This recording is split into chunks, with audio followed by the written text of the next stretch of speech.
Hello everyone, welcome to Durrett's Take. I'm sorry I haven't been posting all week, I've been pretty busy.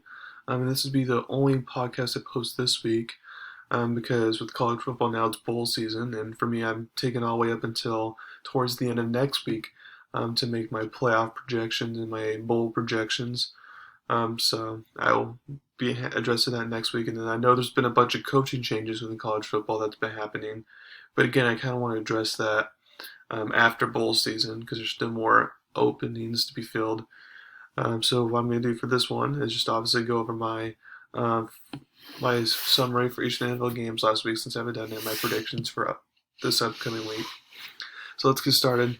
So back on the Cowboys and Saints for last Thursday. For the win, the defense created 4 turnovers to help out that struggling offense, which I mean the Saints defense is pretty good, but still the offense is kind of hit and miss. So the Cowboys got, it's a game they should win with all the injuries the Saints have, but nevertheless, it's still a win. That's without McCarthy and a bunch of people from the coaching staff due to COVID. Um, Cowboys are obviously not vying for a 1 or 2 seed at this point, so I don't think they should be thinking that. But at this point, it's like if they can just handle their business against Washington this week, then you start to lock up the division. Buccaneers versus Falcons. Hitting their stride. So after the Washington defeat a few weeks ago, the Bucs have been playing very well, and it looks like they're finally hitting their stride now, which is the same thing that happened last year at this point, was they started hitting their stride. Cardinals versus Bears. Murray and Hopkins are back. So in the first game back for both players after having a few weeks off due to injury, both players look just fine to me, and the offense continued to hum once again. So if they can take care of the business against the Rams, then I think they're going to be favored to get the 1 seed. Chargers versus Bengals. JH gets the better of JB. So Herbert played one of his best games of the season against a good team on the road. And for Herbert, it's all about being consistent, because we know he's top 10 talent in this league. But it's all about putting it together, being consistent. Because when he's consistent, then watch out, they're a dangerous team. Vikings versus Lions. Bite those kneecaps. So congratulations for the Lions on getting their first win of the season. And now the Lions can do what Coach Campbell promised he'd do in his opening press conference, and they'll bite off kneecaps. And also, interesting fact, Jared Goff getting his first win without Sean McVay. Giants versus Dolphins. Giant failure. So without Daniel Jones, I didn't expect the Giants to get the upset here by any means, but the Giants may be on track for a top 5 pick at this point. It's not looking good for them. There are just so many problems with their franchise. I'm just not sure how it immediately gets better. Eagles versus Jets. Minshew magic. The Eagles were so smart to trade for Minshew for just a 6th-round pick. I wish my Cowboys would have done that. And this is the reason why Minshew looked like a top 10 QB in this game. Now he's not a top 10 QB, obviously, because the Jets defense is just the worst defense in the NFL. But Minshew is clearly one of, if not the top backup in this league, and he showed the reason why. Colts versus Texans. Don't care. We all knew how this game would unfold, and while Houston being shut out as an eye-opener, this is what we expected from this game as a blowout. Washington versus Vegas. Win streak continues. So Washington's won 4 in a row now. They actually look in a really good spot to get one of those wild card spots, assuming they don't win the division. Jags versus Rams. Took care of business. So once again, whenever the Rams play a bad team, whether it be the Texans or the Giants, just whenever they face a bad team, they always seem to blow them out, and that's the case once again with the Jags here. So now that they face Arizona again next week, let's see how they are now. Because against the Packers, they lost, and Titans, they lost, and Cardinals the first times, they lost. So the Buccaneers have been their only good win so far, so we'll kind of see how they bounce back. Ravens versus Steelers. No dose. So Ravens, instead of playing for overtime, went for the 2-point conversion, which I was fine with, seeing how the game was unfolding and everything. And the pass was good, but Andrews kind of pulled in, and the Ravens lose, while sustaining more injuries, unfortunately, which they're the most injury-riddled team in the league, in my opinion. Like them, Saints, are top 2, but they're still obviously going to make the playoffs. But for me, with all the injuries they're just having, and Lamar struggling the past couple weeks, I'm just having a hard time seeing them get going far in the playoffs. 49ers versus Seahawks. Jimmy No G. I know division games no matter records can be tough, but you noticed when Jimmy G doesn't have his best playmaker in Deebo Samuel, doesn't look the same and therefore didn't play well.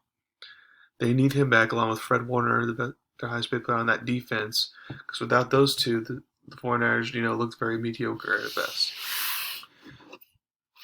Broncos versus Chiefs. Chiefs D shuts down Teddy B. So Bridgewater against great defense once again has a bad game, and for the second time he didn't try to tackle a defender and give him a touchdown, which is not a good look for him. The Broncos definitely have talent, but Bridgewater out is the difference between Super Bowl and holding it back to just getting a playoff spot. Patriots versus Bills. That was embarrassing. Now the Patriots only passed 3 times. Be it they still win the game, so much for over 200 yards, which is pretty pathetic for the Bills' defense. Because you gave up a lot of running yards to Jonathan Taylor and Derrick Henry and all that. So it's like you're having a hard time stopping the run. Now, I used the word embarrassing. So the reporter asked, the 2 Bills players, Hyde and Poyer, like, "How are you embarrassed?" It's like that's not something you ask a player. That's obvious, duh answer. Plus, they can get the fans and all that. But that's here or there. So now I'm going to go over my predictions for this week. So let's start off with tonight and the Vikings and the Steelers. And the Vikings are favored by 3 and a lot, and the Vikings are very interesting. But here's the thing, though. So the Vikings are without Adam Thielen. They're without Dalvin Cook. So that's 2 big. I mean, you still got Justin Jefferson, and then there's other key pieces, nice pieces, not great pieces, but nice key pieces. But the problem is, you're without your 2 of your 3 best offensive players against a good Steelers defense for the most part. So I just don't see how, Kirk Cousins can. I mean, he needs all the weapons he can get to look at. I just don't understand how you can overcome no Adam Thielen, no Dalvin Cook. The defense should be able to just bracket, and double coverage, Justin Jefferson. So it'll be interesting how the Vikings look. Plus, since it's a primetime game, I don't trust Kirk Cousins in primetime games here. So I know they're going to bounce back because, when teams get embarrassed like the Vikings did last week, they're going to bounce back. But I just don't think it'll be enough. I have the Steelers winning and a lower scoring defensive battle here, 16-13. Next, you get the Saints versus the Jets. Saints are 5-point favorite here. Taysom Hill will be playing despite the finger injury. I don't expect him to throw picks again. I think it's going to be an anomaly. I don't expect him great either because, again, throwing the mallet finger thing's pretty hard to do. But because the Jets, are so inconsistent, the Saints should be able to win this game despite all the injuries they have, which the Saints haven't won a game since Halloween, so they'll finally get it done here after winning 21-19. Cowboys versus Washington. So a lot of people are, especially since it's at Washington, a lot of people are liking Washington here for the upset, which I can see happening, but I think the Cowboys, knowing how important it is to spread that lead against Washington, I think is going to get the win here. Also, Chase Young's been out for a while. Montez Sweat, is on the COVID-19 list, so he's out. Their tight end, Logan Thomas, is out on IR. So there's just a bunch of key pieces being out there. So I feel like the Cowboys can take advantage, especially with 10 days of rest, kind of like a mini bye, if you will, and they'll win. Now it's going to be since the division game, Washington's hot. This will be a close game, but in the end, Cowboys will scratch it out 23-21. Ravens versus Browns. I have this being a close game once again, like this was a couple weeks ago.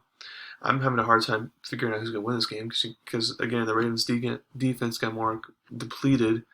But yeah, I don't think the Browns can take that much of an advantage because of Baker's injuries and all that. So I have this being a lower scoring game once again. But again, since the Baker has been able to beat the Ravens, I'm going to take the Ravens here barely 19-17. I know the Browns are 2.5-point favorites, but I'm taking the Ravens there. Jags versus Titans. I take the Titans here easily. I have them winning 28-9. No much explanation. Raiders versus Chiefs. Now, Chiefs are favored by 9.5. We thought, and they were favored by 10 against the Broncos last week, which we thought was too much, but ended up being right. And once again, I feel like this is actually the case where it seems like too much, but I feel like that's actually right. mainly because the Chiefs' defense has just been playing so awesome over the past couple months, and the Raiders, besides against the Cowboys for whatever reason, have struggled mightily on offense. So I don't feel like I don't feel this will be a shootout by any means, but I do feel like the Chiefs should be able to win this game, so I have them winning 23-10. Falcons versus Panthers. Panthers favored by 2.5. This one's kind of like a coin flip for me game. It's kind of hard for me to predict. But because Cam Newton hasn't looked that well, I do feel like Atlanta can do just enough on offense to get the upset here and get the win.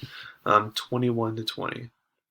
Officially knocking Carolina out of the playoff discussion, especially with Christian McCaffrey being out for the year. That's kind of a deal breaker there.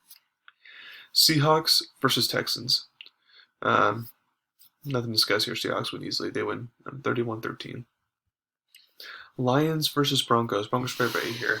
This was kind of interesting because the Lions again.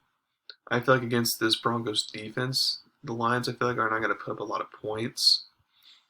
So it's up to the Lions defense to kind of make it interesting, which I feel like they can, because the Broncos offense can't be had. But at home, I feel like the Broncos will bounce back after that embarrassing performance against the Chiefs.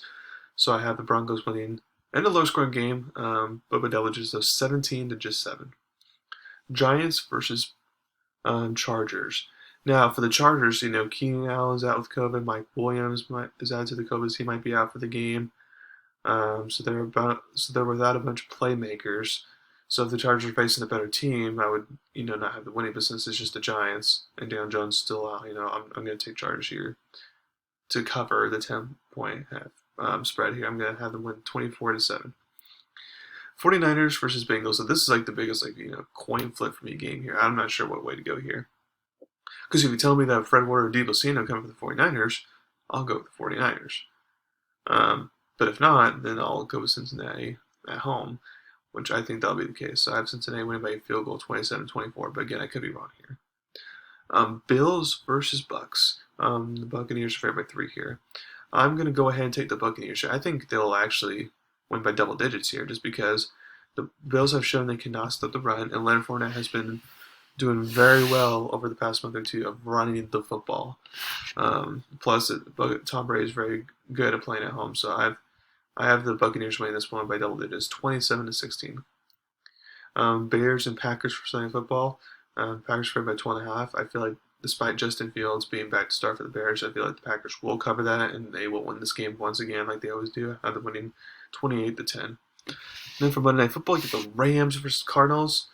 I hope this is the best Monday Night Football game of the year, because it has the makings of it to be, especially if it could be a shootout and not a low-scoring game like it was last Monday.